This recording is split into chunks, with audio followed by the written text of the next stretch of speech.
하나님의 말씀 같이 보겠습니다.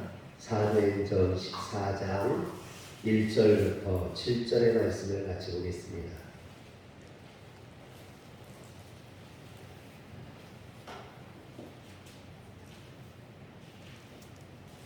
하나님의 말씀 사도행전 14장 1절부터 7절 말씀을 같이 교독하겠습니다. 이에 이고니온에서 두 사도가 함께 유대인의 회당에 들어가 말하니 유대와 헬라의 허다한 무리가 믿더라.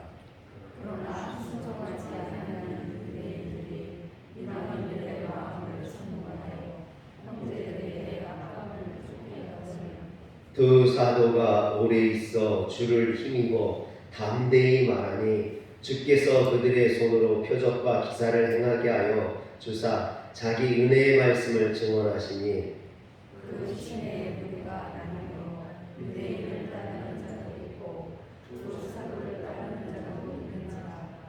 이방인과 유대인과 그 관리들이 두 사도를 모욕하며 돌로 치려고 달려드니 그들이 알고 도망하여 누가 오냐에 들어서서 숫자로 나와 거기서 그 방으로 와서 거기서 복음을 전하니라. 아멘. 할렐루야. 사도행전 13장 51절에 보면 두 사람이 그들을 향하여 발에 티끌을 떨어버리고 이고니온으로 가곤을 그랬습니다. 비시디아 안디옥에서 복음을 전하던 사도 바울과 바나바는 비시디아 안디옥에 유대교 종교 지도자들이 귀부인들과 유력자들을 선동하여서 그들을 핍박하고 그 지역에서 쫓아내므로 그곳을 떠나 이고니온으로 가게 되었습니다. 바울 당시 이고니온은 루가우니아 지방의 수도로서 이 이고니온이라는 뜻은요 협상, 형상, 초상이라는 뜻입니다. 우리가 컴퓨터에 보면 또 핸드폰에 보면 아이콘이라는 게 뜨죠. 이 아이콘이라는 말이 이고니온에서 온 말입니다. 바로 이 이고니온은 현재 터키의 코니아 지역인데요.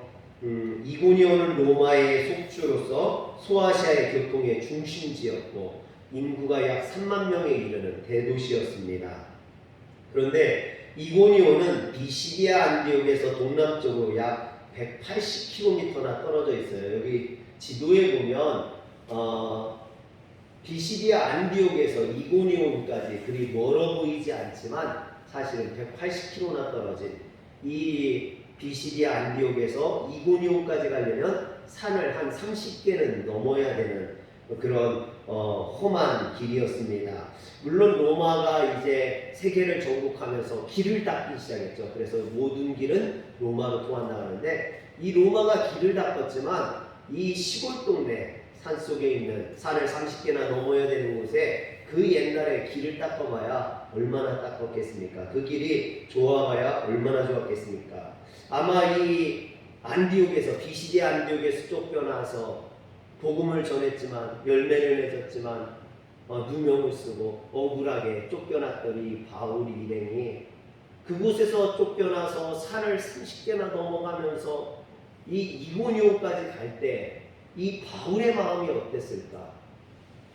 여러분 저는 이 바울이 이고니온을 갈 때 그 심정이 어땠을까 생각하다가 생각난 찬양이 하나 있습니다. 찬송가 323장에 보면 부름받아 나선이 몸이라는 찬양이 나오죠. 그 찬양에 보면 부름받아 나선이 몸 어디든지 가오리다. 괴로우나 즐거우나 주만 따라 가오리니 어느 누가 막으리까 죽음인들 막으리까 어느 누가 막으리까 죽음인들 막으리까. 우리 바울의 심정을 생각하면서 한번 같이 찬양해 볼까요? 323장 같이 한번 찬양했으면 좋겠습니다.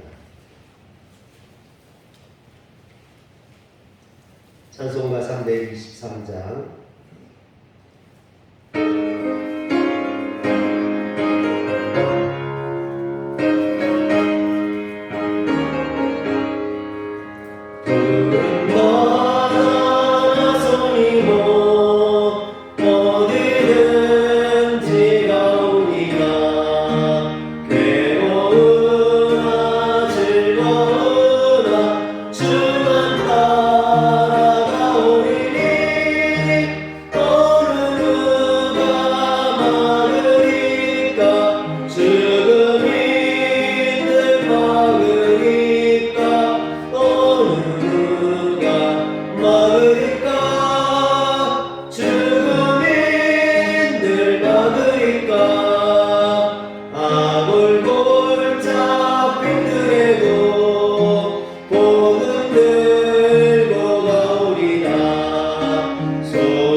아낌없이 드리나 존귀 영광 모든 곳에 주님 홀로 받으소서.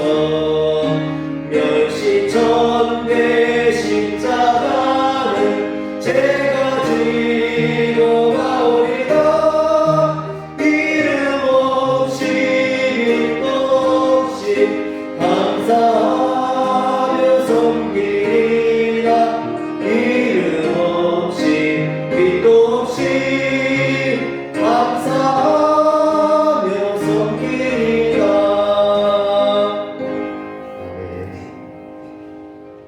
바울이 비시디아 안디옥에서 쫓겨나서 이고니오로 가는 그 숱한 산을 넘어가면서 주님이 부르시면 어디든지 간다고, 아골골짝이라도 빈들이라도 그런 어렵고 괴로움이 있더라도 본는 사도 바울은 복음을 들고 가겠다고 그렇게 고백하지 않았을까 생각합니다. 2000년 전 사도 바울이 이곳을 방문했을 때 도시가 번창하고 루가니오니아 지방의 수도였으니까 웅장한 로마식 건축물이 많이 들어서고 있었습니다. 그러나 제가 성지 순례에 가서 이고니온에 가서 보니까요, 지금은 그 옛날의 영광이 다 사라지고 돌무덤, 돌기둥 몇 개만 남아 있습니다. 여러분, 바울이 이곳에 갔을 때 보았던 그 모든 영광들, 부귀들, 그것들이 아무것도 아니라는 거죠. 시간이 지나면 다 부서지고 폐허가 되고 없어지는 것이었다는 겁니다. 그러므로 그리스도인들이 추구해야 되는 삶은 눈에 보이는 그런 영광이 아니라 우리가 추구해야 되는 것은 영원한 하나님의 나라인 줄 믿으시길 바랍니다.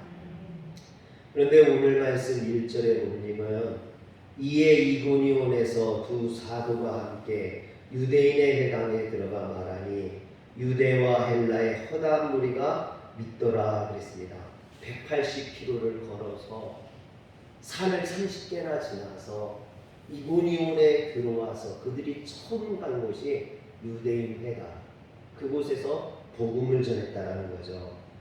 여러분, 사람들이요, 밥을 먹을 때, 제가 있던 충청도에서는 반찬이 참 많이 나와요. 전라도만큼은 아니더라도 충청도도 반찬이 많이 나오는데 그 반찬 중에 뭘 집어먹는지, 처음으로 뭘 집어먹는지를 보면 그 사람이 좋아하는 것이 나와요. 여러분, 소세지 같은 거 집어먹으면 아, 저거 초딩 입맛이구나 그러고요. 아, 콩나물 같은 걸 집어먹으면 아, 저 사람 나물 같은 걸 좋아하는구나. 먼저 고기부터 집어먹으면 아, 이 사람은 고기를 좋아하는구나. 뭘 집어먹느냐에 따라서 나오죠. 또 사람들하고 이야기를 하다 보면 그 사람이 하는 이야기를 들어보면 아, 이분은 정치를 좋아하는구나. 아, 이분은 스포츠를 좋아하는구나. 아, 이분은 지금 주식에 관심이 있구나. 여러분, 사람과 이야기하는 걸 보면 알 수 있죠. 또 그 사람이 누구를 만나고 어디에 가는지 보면 그 사람이 어떤 사람인지를 알 수 있습니다. 오늘 이 바울도 마찬가지죠. 바울과 바나바가 누구였습니까? 전도자였거든요. 복음의 전도자. 그들은 이고니온에 구경하러 온 게 아니었어요. 여행하러 온 게 아니었죠. 그래서 그들은 이고니온에 들어오자마자 유대인 회당에 들어가서 복음을 전했습니다. 사랑하는 성도 여러분, 우리의 삶의 우선순위가 무엇인지, 우리의 삶의 우선순위를 세우시길 주의 이름으로 축원합니다. 내가 지금 무엇을 말하고, 내가 지금 어디를 가고, 내가 지금 무엇을 좋아하는지 살펴보시길 바랍니다. 그리고 그 최상위에 교회가 있는지, 그곳에 주님이 계신지, 만약에 내 삶의 최중심에 주님이 없다면 내 신앙은 지금 잘못되고 있는 신앙이라는 거죠. 바울은 복음 전도자가 최우선순위였습니다. 그래서 이고니온에 들어가서 가장 먼저 유대인의 회당을 찾아 복음을 전했습니다. 그런데 여러분, 여기서 한 번 더 생각해 볼 것은 바울과 바나바가 비시디아 안디옥에서 유대인의 회당에 들어가서 그곳에 복음을 전했지만 그 유대 종교 지도자들에 의해서 쫓겨나고 거기에서 또 억울하게 누명을 쓰고 그 종교 지도자들이 비시디아 안디옥의 기부인들과 유력자들을 선동해서 그들을 핍박했어요. 이런 일을 겪으면서 바울이 뭐라고 이야기했습니까? 사도행전 13장 46절에 보니까 하나님의 말씀을 마땅히 먼저 너희에게 전할 것이로되 너희가 그것을 모르고 영생을 얻기에 합당하지 않은 자로 자처하기로 우리가 이방인에게로 가노라. 그래서 바울이 이 비시디아 안디옥을 떠날 때 어떡합니까? 발에 먼지를 털어버렸다. 나는 더 이상 너희들과 관계하지 않겠다. 너희들과 연관되지 않겠다. 너희를 구원하지 않겠다. 여러분, 바울이 유대인들을 향해서 더 이상 나는 너희들과 관계없다고 발에 먼지를 털어버리며 더 이상 유대인의 회당에 들어가지 않고 이방인에게로 가겠다 했던 이 바울이 그런데 이고니온에 가서 처음 간 게 유대인의 회당이었다라는 거예요. 여러분, 유대인들이 이렇게 했을 때 정말 이쯤 되면 유대인들에 대해서 정말 이런 사람들 싫다. 나는 더 이상 유대인들에게는 복음을 전하지 않겠다. 그럴 만도 한데 바울과 바나바는 여전히 유대인들을 먼저 찾았다라는 거예요. 말로는 이방인에게로 향하겠다고 했지만 유대인들을 버릴 수 없었던 것이죠. 저는 여기서 전도가 얼마나 어려운 일인가 다시 한번 느끼게 됩니다. 한 사람을 전도한다는 것이요 쉽지가 않아요. 여러분, 사실 우리가 전도하는 이유는 뭡니까? 그 사람을 구원하기 위해서, 그 사람을 복받게 하기 위해서. 여러분, 전도한다고 내게 이득이 되는 게 아니라 그 사람에게 이득이 되는 거거든요. 그 사람이 전도됨으로 그가 구원으로 나오게 되는 거고 하나님을 믿음으로 하나님의 축복된 사람이 되는 거거든요. 그런데 실상은 어떻습니까? 우리가 전도하려고 하면 마치 잘못된 길로 끌고 가는 것처럼 그것을 거부하고, 어떤 사람들은 우리를 경멸하고 무시하고 여러분 박해하고 핍박하죠.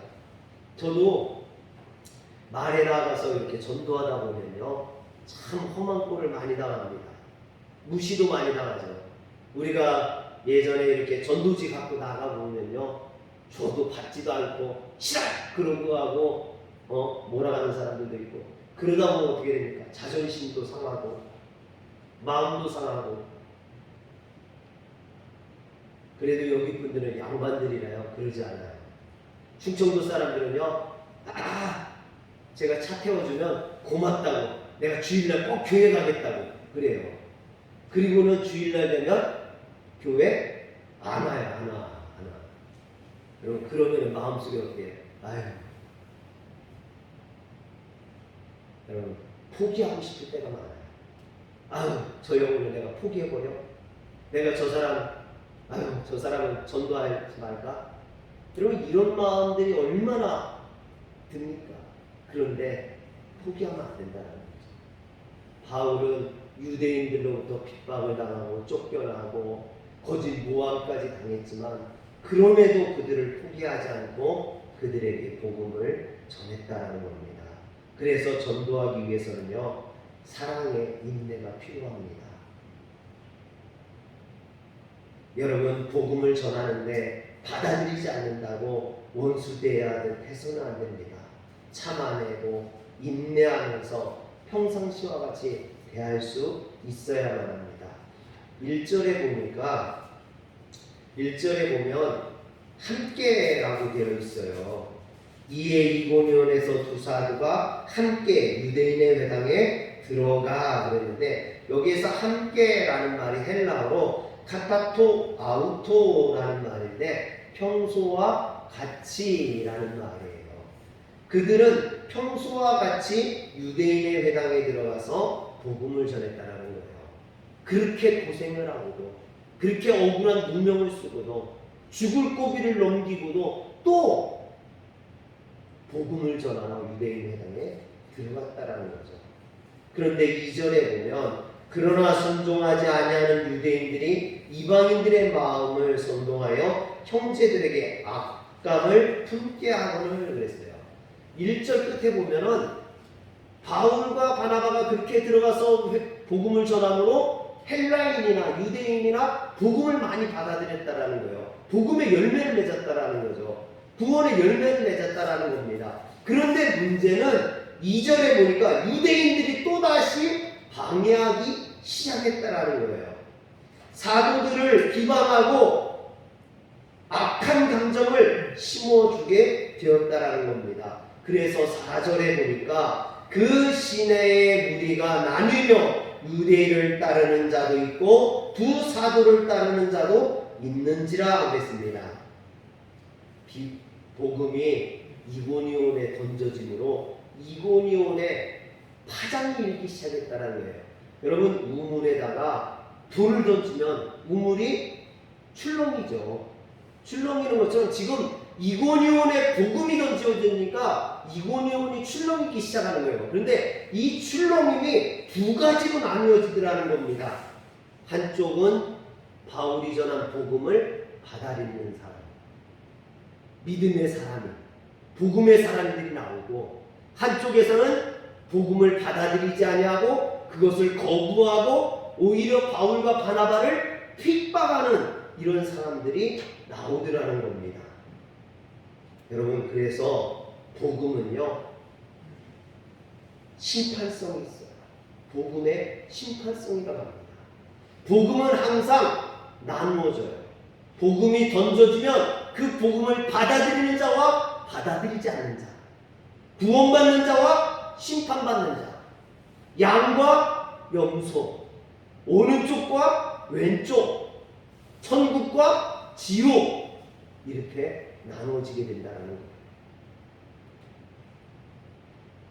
평소에 진리의 사람 같아 보여도 복음을 듣고도 그것을 거부하는 사람이 있는가 하면, 진리와는 완전히 무관해 보여도 강도나 살인자가 복음을 영접하는, 그리고 믿기도 하는 이런 일들이 벌어집니다.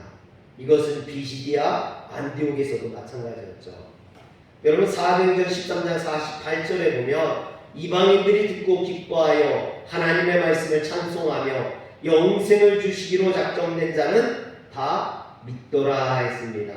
즉 하나님의 말씀을 듣고 영생을 주시기로 작정된 자는 다 믿었지만 그렇지 않은 사람은 복음을 받아들이지 않았다라는 것입니다. 오히려 복음을 거부하고 유대 종교 지도자들의 편에 서서 바울과 바나바를 박해했다라는 거죠. 그런데 이처럼 복음을 믿고 안 믿고에 따라서 그들의 인생이 엄청 달라진다는 거예요. 복음을 받아들인 자는 하나님의 구원의 백성이 되고 영생을 누리게 되지만, 복음을 받아들이지 아니한 자는 심판받고 멸망을 받게 됩니다. 그런데 이 복음을 받아들이고 받아들이지 않는 것, 이것을 우리는 알 수 없어요. 우리가 결정하는 게 아니에요. 우리는 복음을 전할 뿐이고 그것을 결정하시는 이는 하나님이시라는 겁니다. 그런데 저는 오늘 말씀에 나오는 바울이 이고니온에서 전도하는 것을 보면서 13장의 비시디아 안디옥과 너무 닮았다는 생각이 들어요. 13장의 비시디아 안디옥 우리가 오랫동안 봤거든요. 제가 보니까 한 20주 정도 이렇게 본 것 같아요. 13장을. 그런데 거기에서 볼 때 비시디아 안디옥에서 일어났던 일이 똑같이 이고니온에서도 일어나더라는 거죠. 처음에 바울의 설교를 듣고 많은 사람들이 복음을 받아들이고, 그러자 유대인들이 회방하고 핍박하고, 그래서 바울을 거기에서 쫓아내고. 여러분, 이런 과정들이 13장의 비시디아 안디옥에서 일어났던 일들이 이고니온에서 똑같이 반복되고 있다는 겁니다. 그런데 이것은 비시디아 안디옥이나 이고니온뿐만 아니라 복음이 전해지는 곳이라면 어디든지 이런 역사가 일어난다는 거죠. 왜? 주의 성령의 역사가 나타나는 곳에는 사단의 방해가 반드시 나타나기 때문입니다. 복음의 역사가 일어나면요, 성령의 역사가 일어나면요, 방해의 역사도 나타난다는 거예요.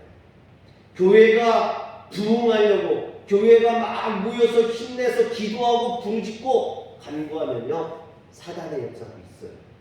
그래서 우리가 그것을 이겨낼 수 있는 힘을 가져야 됩니다. 능력을 가져야 돼요. 하나를 뭉쳐야 됩니다. 여러분, 이런 성경의 역사가 왜 반복될까요? 그것은 이런 역사가 지금 오늘도 이루어지고 있다는 거예요. 주님이 오시는 그날까지 이런 역사는 계속된다는 겁니다. 그러므로 중요한 것은 내가 어느 편에 서느냐라는 거죠. 복음을 방해하는 유대의 종교 지도자들의 편에 설 것이냐, 아니면 복음을 증거하는 사도 바울과 바나바의 편에 설 것이냐, 어느 편에 설 것이냐. 오늘 우리는 복음을 증거하고 있는 사도 바울의 편에 서야 되는 줄 믿으시길 바랍니다. 바울과 바나바는 이고니온에서 심한 핍박을 받았어요. 이고니온에서도 핍박을 받았어요. 그럼에도 불구하고 3절에 보면 뭐라고 되어 있습니까? 오래 머물렀다 되어 있어요. 핍박 가운데서도, 환난 가운데서도 바울은 그것을 이겨내고 오랫동안 머물고 있었다는 거죠. 왜? 그곳에 복음을 전하기 위해서. 그곳에 아직도 하나님의 말씀을 기다리는 사람들, 구원받은 사람들이 있었기 때문에. 할렐루야. 아까도 얘기했잖아요. 바울이 지금 거기에 구경하러, 여행하러 온 게 아니었다는 거죠. 만약에 여행하러 왔다면, 자기의 평안을 위해서 왔다면, 조금만 어려운 일 있고 힘든 일 있으면 아이 나 여기 더 이상 못 있겠다 하고 도망가 버리고 말겠죠. 아이고 여기 내 마음에 들지 않네, 나를 반겨주지 않네, 아이 이런 곳에 내가 뭐하러 있어, 그리고 떠나버리면 끝이에요. 그런데 바울은 핍박을 받고 고난을 받으면서도 누명을 쓰면서도 그곳을 떠나지 아니하고 오랫동안 머물면서 복음을 전했다라는 거죠. 왜? 아직도 하나님의 복음을 기다리는 자들이 있기 때문에. 오늘 우리가 복음을 멈추지 말아야 되는 것은요, 이와 같은 이유 때문입니다. 아직도 누군가는 복음을 기다리고 있어요. 누군가는 복음을 듣기를 원하고 있습니다. 그 간절한 마음을 갖고 있는 사람들이 있다는 거죠. 우리는 그들에게 복음을 증거할 수 있어야만 합니다. 바울은 이고니온에서 최대한 오래 있으면서 복음을 전했어요. 그러나 5절에 보면 이방인과 유대인과 그 관리들이 두 사도를 모욕하며 돌로 치려고 달려드니, 여러분 박해가 극심해져서 이제 생명의 위협을 느끼게 됐습니다. 바울은 더 이상 이고니온에 머물고 싶어도 머물 수 없는 그런 형편이 되었어요. 그러자 루스드라와 더베로 가게 됩니다. 오늘 이제 아까 지도에서 보면은 그 지도에서 이제 더 내려가서 루스드라와 더베로 가게 되죠. 바울의 1차 전도여행은 참 어려움이 많아요. 이 바울의 1차 전도에 자신들의 어떤 수행자로 따라왔던 자신들을 돕고 또 통역도 하고 짐도 들어주고 그러려고 따라왔던 마가가 힘들다고 도망가 버리고, 또 버가에서 바울이 풍토병에 걸려가지고 죽을 뻔하고, 그리고 힘들게 비시디아 안디옥에 가서 복음을 전했는데 거기에서 핍박받고 쫓겨나고, 그 어려움 가운데 산을 무수히 넘고 이고니온에 가서 복음을 전했는데 거기에서는 생명의 위험을 받고 도망쳐 나올 수밖에 없는 이런 일들을 겪게 됩니다. 사랑하는 성도 여러분, 어쩌면 우리의 신앙의 여정이 이런 여정일지도 모르겠어요. 편안하고 쉬운 여정이 아니라 어렵고 고통스럽고 힘든 여정, 순간순간이 참 견디기 어렵다, 그런 생각이 들 정도로 어려울 때가 많을 줄 압니다. 그러나 여러분, 아까 우리가 불렀던 찬송가 323장처럼 주님께서 우리를 부르시면, 여러분 부름받아 나서니로 어디든지 가오리다. 주님이 부르시면 우리는 어디든지 가서 그곳에서 복음을 증거하고 그곳에서 주의 역사를 이루어야 되는 줄 믿으시기를 바랍니다. 주님의 인도하심을 받으세요. 그 주님의 인도하심 가운데 내가 쓰임을 받아서 바울처럼 복음 전하는 자, 정말로 여러분들의 삶을 통해서 주의 성령의 역사가, 그래서 구원의 역사, 한 생명이라도 구원하는 그런 역사가 일어나게 주의 이름으로 축원합니다. 기도하겠습니다.